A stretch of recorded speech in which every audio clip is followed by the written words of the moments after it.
उद्धव ठाकरे पुन्हा विधान परिषदेवर जाणार का याची चर्चा आता सुरू झाली आहे। मे मध्ये होणाऱ्या विधान परिषदेच्या निवडणुकीत संख्याबळ पाहता महायुतीला जास्त जागा मिळणार आहेत आणि अशा स्थितीत महाविकास आघाडी काय भूमिका घेणार हा प्रश्न आहे। उद्धव ठाकरे पुन्हा विधान परिषदेत जाणार। मे मध्ये होणाऱ्या निवडणुकीत महायुतीला जास्त संधी। राज्यसभा आणि विधान परिषदेसाठी मविया एकत्र होणार। राज्यसभा निवडणुकीवर ठरणार पुढची गणितं। मुंबई असो वा नागपूर, अधिवेशनात उद्धव ठाकरेंची उपस्थिती ही नेहमीच चर्चेचा विषय ठरते।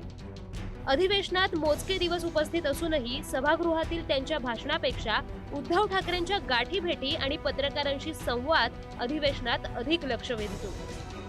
आता मे 2026 मध्ये उद्धव ठाकरेंसोबत 9 आमदारांची विधान परिषदेची मुदत संपलीये। त्यामुळे उद्धव ठाकरे पुन्हा विधान परिषदेवर जाणार का अशी चर्चा रंगली आहे। काय सांगतं संख्याबळ? मे 2020च्या निवडणुकीत मवियाचे 5 तर भाजपचे 4 आमदार। 2024च्या निवडणुकीनंतर महायुतीकडे 238 आमदारांचं संख्याबळ। महाविकास आघाडीकडे माकपा आणि शेकाप मिळून 48 आमदार। ठाकरेंच्या शिवसेनेचं विधानसभेतील संख्याबळ 20। विधान परिषदेच्या आधी एप्रिलमध्ये राज्यसभा निवडणूक।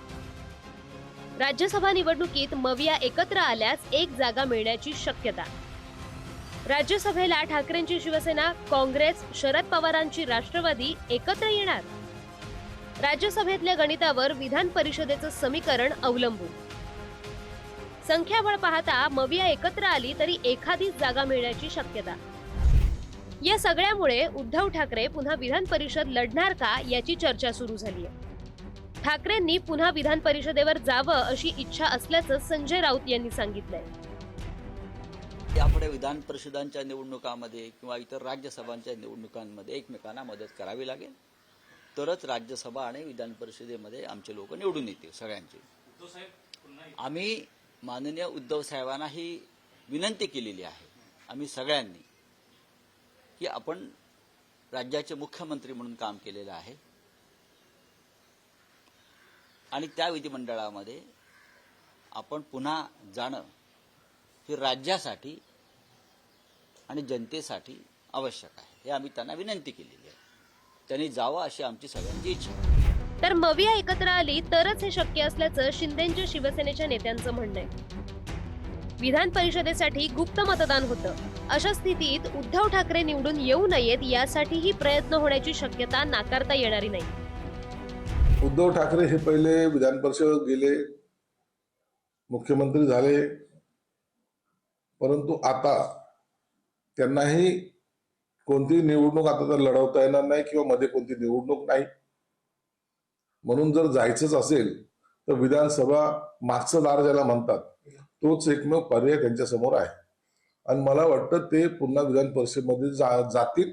संख्याबळाचं जे काही आहे गणित, इतर लोकांनी जर त्यांना पाठिंबा दिला तर ते विधान परिषदेवर आमदार सुद्धा होतील। 2019 साली राज्यात महाविकास आघाडीचा प्रयोग झाला आणि उद्धव ठाकरे राज्याचे मुख्यमंत्री झाले। ठाकरे कुटुंबातली पहिली व्यक्ती उद्धव ठाकरेंच्या रूपानं घटनात्मक पदावर पाहायला मिळाली। लोकसभा आणि विधानसभा निवडणुकीत शिवसेनेला यश मिळवून देणारे उद्धव ठाकरे मात्र कोणतीही जागा लढवत नव्हते। मुख्यमंत्री झाल्यानंतर 2020च्या मे महिन्यात झालेल्या विधान परिषद निवडणुकीत उद्धव ठाकरे निवडून आले। 2022 साली शिवसेनेत एकनाथ शिंदेंनी बंड केलं, त्यानंतर उद्धव ठाकरे स्वतःहून मुख्यमंत्री पदाहून पायउतार झाले। त्यावेळी विधान परिषद आमदारकीचा राजीनामा देणार असल्याचंही त्यांनी सांगितलं होतं, मात्र त्यांनी विधान परिषदेचा कार्यकाळ पूर्ण केलाय। आता 9 जागांसाठी मे मध्ये पुन्हा निवडणूक होणार आहे। त्यात भाजपच्या गोपीचंद पडळकर, प्रवीण दटके, रणजित सिंह मोहिते आणि रमेश कराड या चेहऱ्यांपैकी काही चेहरे बदलले जाण्याची शक्यता आहे।